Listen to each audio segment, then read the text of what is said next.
Transportation in human beings सबसे important portion है इसमें। तो ट्रांसपोर्टेशन यानी जो फूड डाइजेशन से जो मिला है वो तो ईच एंड एवरी सेल तक पहुंच चुका है, लेकिन वो भी पहुंचाने का काम भी ब्लड करता है। इसके साथ साथ ऑक्सीजन की भी रिक्वायरमेंट है, वो भी ब्लड पहुंचाता है। तो ब्लड एक ट्रांसपोर्टेशन यूनिट है। तो ब्लड में एक फ्लूइड मीडियम प्रेजेंट रहता है जिसको प्लाज्मा बोलते हैं। तो ये जो प्लाज्मा रहता है ये फूड, कार्बन डाइऑक्साइड और नाइट्रोजनस वेस्ट इन सबको ट्रांसपोर्ट करता है। तो और इसके अलावा आरबीसीज जो रहते हैं वो ऑक्सीजन कैरी करते हैं। तो ये ब्लड जिसमें मूव करता है उसको कहा जाता है blood vessels. So blood vessels वो ट्यूब्स होते हैं जो ब्लड को कैरी करते हैं। तो 3 types of blood vessels present रहते हैं, arteries, veins and capillaries. So arteries जो रहते हैं वो हमेशा ऑक्सीजनेटेड ब्लड कैरी करते हैं, यानी ऐसा ब्लड जिसमें ऑक्सीजन ज़्यादा रहता है। तो ऑक्सीजनेटेड ब्लड कैरी करने का काम आर्टरीज़ का रहता है। ये ज़्यादातर रेड कलर से रिप्रेजेंटेड रहता है। सिर्फ इसमें एक एक्सेप्शन है, पल्मोनरी आर्टरी। ये डीऑक्सीजनेटेड ब्लड यानी ऐसा ब्लड जिसमें कार्बन डाइऑक्साइड ज़्यादा रहता है उसको कैरी करता है।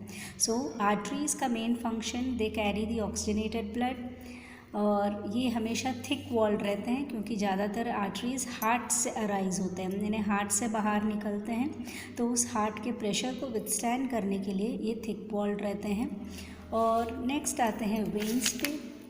वेन्स जो रहते हैं ये हमेशा डीऑक्सीनेटेड ब्लड कैरी करते हैं एक्सेप्ट पल्मोनरी वेन।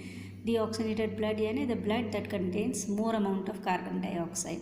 और ये ब्लड को पूरे बॉडी में ट्रैवल करवाते हैं, इसलिए थिन वॉल्ड रहते हैं और ये ज़्यादातर हार्ट के अंदर वापस ब्लड को डाल देते हैं। इनमें एक स्पेशलिटी प्रेजेंट रहती है, इनमें वेल्व्स प्रेजेंट रहते हैं। वेल्व्स के कारण क्या होता है, ब्लड एक ही डायरेक्शन में फ्लो होता है, बैकवर्ड डायरेक्शन में नहीं आता है। और ये सारे ही वेन्स जो रहते हैं ब्लड को हार्ट तक पहुंचाते हैं।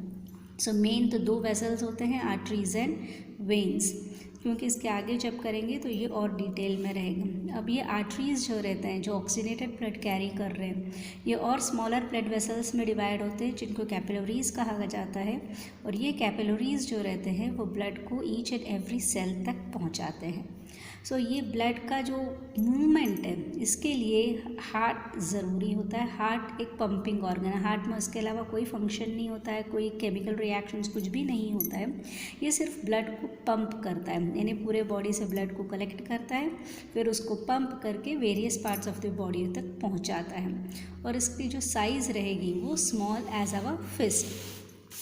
अब ये जो हार्ट का डायग्राम मैंने आपको जो दिया है ये सिर्फ समझने के लिए है, एग्ज़ाम में आप इस डायग्राम को यूज़ नहीं करोगे। ये तो मैंने सिंपलेस्ट डायग्राम बना के आपको समझाने के लिए दिया है। ये बेसिकली ह्यूमन हार्ट का स्ट्रक्चर होता है। ह्यूमन हार्ट में 4 चेम्बर्स होते हैं, जैसे मैमल्स है 4 चेम्बर्ड हार्ट। सो मैमल्स, ह्यूमन बींग्स भी मैमल्स हैं, तो उसमें भी 4 चेम्बर्ड हार्ट प्रेजेंट रहते हैं। तो 1 2 3 4 ये 4 चेम्बर्स प्रेजेंट है। ऊपर वाले चेम्बर्स को एट्रियम कहा जाता है, नीचे वाले को वेंट्रिकल्स कहा जाता है। तो इसमें 4 chambers, right atrium, left atrium, right ventricle and left ventricle. तो ये 4 चेम्बर्स हैं। ये डबल मेम्ब्रेन स्ट्रक्चर है। और ये जो चेम्बर्स जो डिवाइड हो रहे हैं, ये जो मसल्स जो प्रेजेंट है जो चेम्बर्स में डिवाइड कर रहा है उसको सेप्टम कहा जाता है। प्लूरल फॉर्म इसका सेप्टा होता है। सो सेप्टा जो रहता है पूरे जो हार्ट को 4 चेम्बर्स में डिवाइड करता है और ये हमेशा एक्सपेंशन एंड कॉन्ट्रैक्शन चलता रहता है। अब expansion and contraction each and every part का अलग अलग टाइम पे चलता है। ऐसा नहीं कि ऊपर का पार्ट एक साथ कॉन्ट्रैक्ट हो रहा है और नीचे का एक साथ हो रहा है। फर्स्ट ये हो सकता है, फिर ये होगा, फिर ये होगा, फिर ये होगा। तो ये सारी चीज़ें अलग अलग कॉन्ट्रैक्शन में होती है।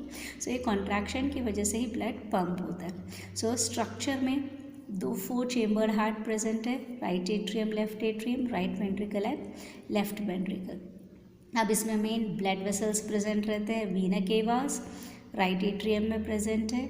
और ये फंक्शन इनका क्या रहता है, जैसे ये जो पोर्शन रहता है राइट वाला, ये हमेशा डीऑक्सीनेटेड रहता है, यानी इसमें हमेशा डीऑक्सीनेटेड ब्लड कलेक्ट होता है, और लेफ़्ट वाले में हमेशा ऑक्सीजनेटेड ब्लड कलेक्ट होता है। डीऑक्सीनेटेड ब्लड यानी ऐसा ब्लड जिसमें कार्बन डाइऑक्साइड ज़्यादा होती है। तो इस ब्लड को लंग्स तक पहुंचाया जाता है, और लंग्स से जो ऑक्सीजनेटेड ब्लड आता है उसको यहाँ से बॉडी पार्ट्स तक पहुंचाया जाता है।